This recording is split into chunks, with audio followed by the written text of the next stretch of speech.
The story begins with Anna and Matt enjoying the night together at the beach. Matt leans in and confesses he has feelings for her. He tries to get intimate, even mentioning he brought protection, but his pushiness irritates Anna. Feeling uncomfortable, she pulls away and abruptly walks off. Her sister Alex calls out to her, but Anna brushes her off and continues into the dark woods alone. Moments later, Anna stops in her tracks. 3 large white trash bags sit eerily in the middle of the path.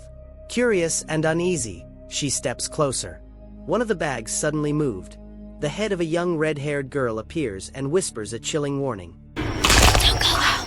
Terrified, Anna sprints toward her house. But instead of going inside, she hears a faint bell ringing from the boathouse, the place where her sick mother had been resting. Panicked, Anna runs down to check on her. She rushes into their main house, desperately calling for her father, but the place is silent. No one is home. As she steps into the hallway, she notices something horrifying: blood trickling from the keyhole of a locked door. Before she can react, a massive explosion erupts from the boathouse, killing her mother inside. It's revealed that everything we just saw is part of Anna's recurring nightmare, which she recounts to her therapist, Dr. Silberling. In this version of the dream, she was holding a watering can, a symbol of her desperate wish to save her mother by putting out the fire. Anna remembers that before her mother died, she promised she would always be with her, in the whisper of the wind or even through the presence of a passing cat. But despite these memories, Anna still can't fully recall what truly happened the night of the fire. Dr. Silberling gently explains that people often cope with trauma by blocking out the most painful parts. He reassures her that the fire was caused by a faulty fuel valve, and that her mother's death wasn't her fault, no matter how guilty she feels. Anna has been in the psychiatric facility for 10 months, and her doctor believes she's finally ready to go home. He tells her it's time to finish what she started. But as Anna packs her belongings, a disturbed patient suddenly grabs her by the wrists, digging into her scars, a harsh reminder that Anna's recovery is still fragile. A nurse rushes in and pulls the disturbed patient back into her room. Before Anna leaves, the patient calls out to her, asking who she'll share her story with when she gets out. Anna heads out to reunite with her father, Stephen. During the drive home, he proudly shows her his newly published book, and smiles as he reveals it's dedicated to both of his daughters. He even hands her a silver tin filled with cookies baked by his new girlfriend, Rachel. Anna forces a polite smile, but it's clear she isn't thrilled about Rachel's presence in their lives. Once they arrive, Anna rushes straight to her bedroom, overwhelmed with nostalgia. Looking out her window, she spots Alex swimming in the lake, just like old times. Overjoyed, Anna quickly changes and hurries downstairs. In the hallway, she nearly bumps into Rachel, who greets her warmly and jokingly says Anna needs to fatten up. Anna brushes it off and slips outside, only to be confronted by the sight of the boathouse, the place where her mother died. Shockingly, it looks exactly the way it did before the fire. Moments later, Alex approaches and pulls her into a hug. She wastes no time filling Anna in on the chaos Rachel has brought into their lives. According to Alex, Rachel was originally their mother's caretaker, helping Stephen while their mom was bedridden. After their mother died, Rachel slowly inserted herself into the family. And now, Stephen relies on her 3 times a night. Alex grows frustrated with Anna for leaving her alone to deal with Rachel, and she's even more upset when she learns Anna never received the letters she sent while Anna was away. Furious, Alex storms off to confront their father for keeping the letters from her. Later, Anna goes back inside the house and notices something different in the kitchen. Rachel sees her, gives her a warm hug, and says she hopes they can build a good relationship. But that hope quickly fades when Anna discovers that Rachel has shoved many of her mother's belongings into the attic. Determined to reclaim what was lost, Anna goes upstairs.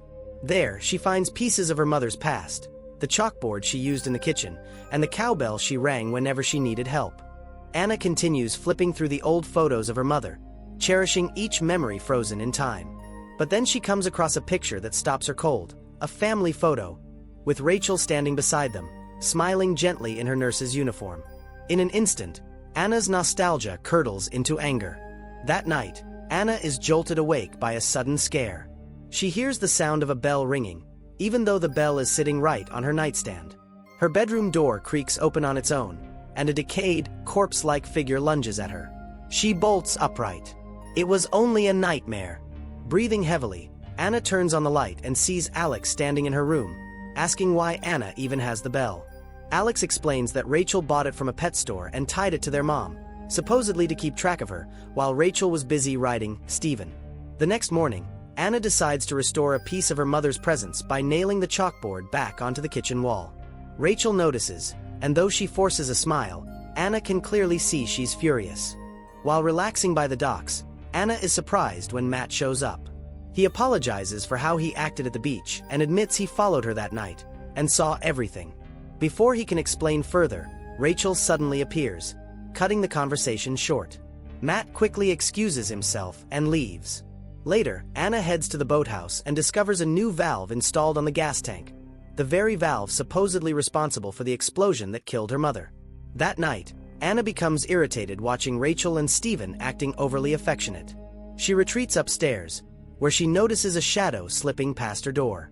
Investigating, she finds a cracked glass globe on the floor, something that triggers fragments of her memory, though she still can't piece the events together. Driven by unease, Anna returns to the boathouse. This time, she's confronted by a horrifying vision of her decaying mother crawling toward her.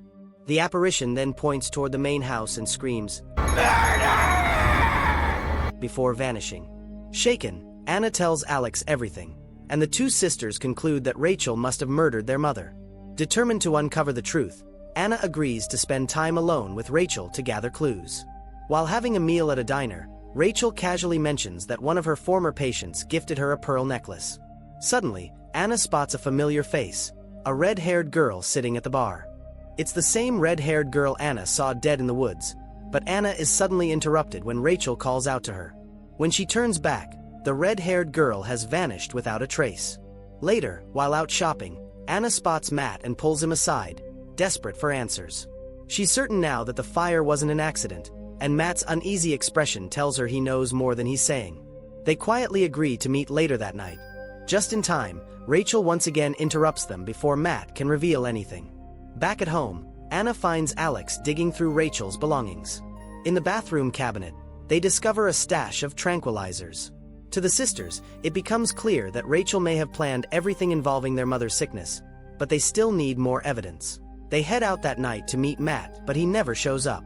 Worried, Anna returns home, and Alex decides to sleep beside her for comfort. Anna drifts into a nightmare filled with flashes of the red-haired girl and a keyhole dripping with blood. She wakes with a start. Alex is gone, and someone is climbing through her window. It's Matt. He's drenched, shivering, and whispering that he's freezing and can't feel anything.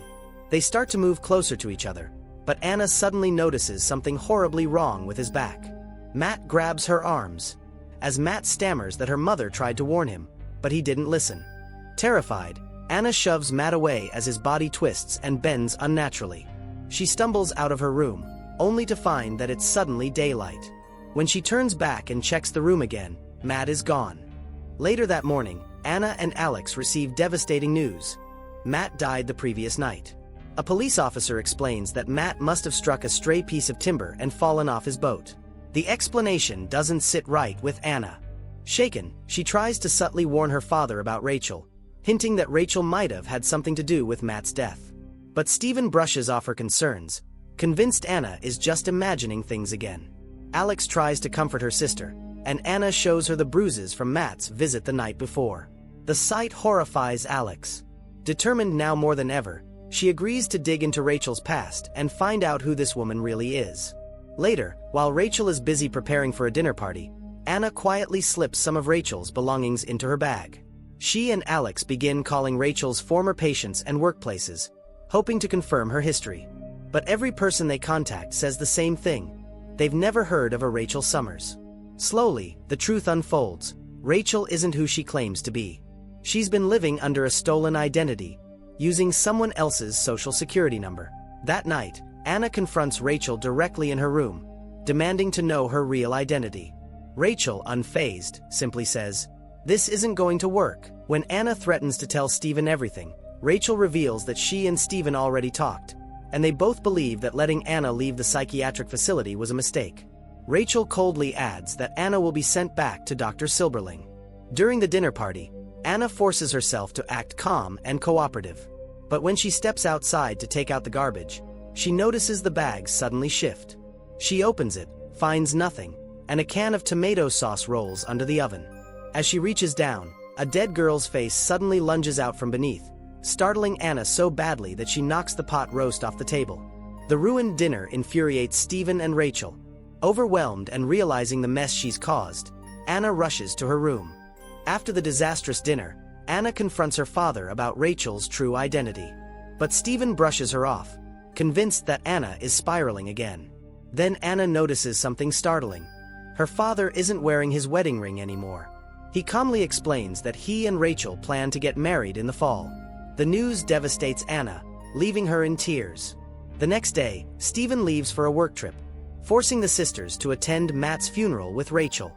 During the service, Anna spots the red-haired girl again and follows her into the cemetery. There, she comes across several tombstones belonging to the Wright family. Back home, the sisters look up the Wright family's history. They discover that the 3 Wright children were heavily sedated and brutally stabbed. Their bodies later found near their home. Police had questioned a 19-year-old nanny named Mildred Kemp in connection with the murders. Anna then notices something chilling. Mrs. Wright wears the same pearl necklace that Rachel does now, reinforcing their belief that Rachel is actually Mildred. But the sisters aren't alone. Rachel has been eavesdropping on their investigation the entire time. When Anna and Alex try to gather more evidence to bring to the police, they try to enter Rachel's room, but it's locked. Alex looks for another way in by climbing out onto the roof toward the window, while Anna searches Rachel's bag in the living room for her car keys. Anna then heads back to Rachel's room and finds the door now open. Inside, she spots the box where the necklace is hidden and tries to open it, but Rachel suddenly appears behind her, holding the necklace. Rachel tricks Anna into reaching for the pearls, then attempts to sedate her. Anna narrowly escapes and runs to Alex's room, only to discover that Alex has already been drugged. Groggy and terrified, Alex begs Anna to go to the police. Anna barricades the door, jumps out the window, and manages to get into the car just in time, speeding away before Rachel can grab her. At the police station, Anna eventually finds an officer and desperately explains everything she has uncovered about the Wright family and their nanny Mildred Kemp.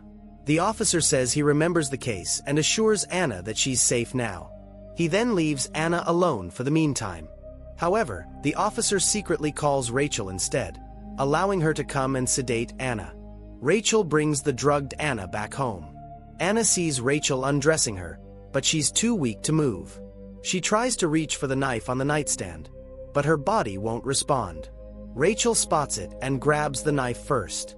Then Anna notices Alex standing behind Rachel, silently signaling her to stay quiet. A while later, Anna awakens from her groggy sleep. She steps into the hallway and notices a trail of blood leading downstairs. Following it, she discovers Rachel's lifeless body in the dumpster. Alex appears behind her holding a knife, calmly admitting that she killed Rachel. When Stephen returns from his business trip, he's horrified to find Anna covered in blood. Anna insists that Rachel had been lying to him all along, that Rachel started the fire, killed their mother, and tried to sedate them. She explains that Alex killed Rachel to protect them.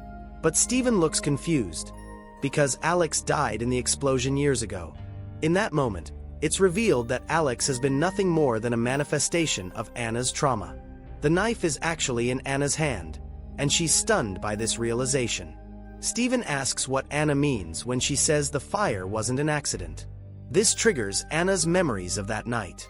She remembers walking toward her father's bedroom and catching Rachel and her father having an affair. She drops a glass snow globe, shattering it in anger.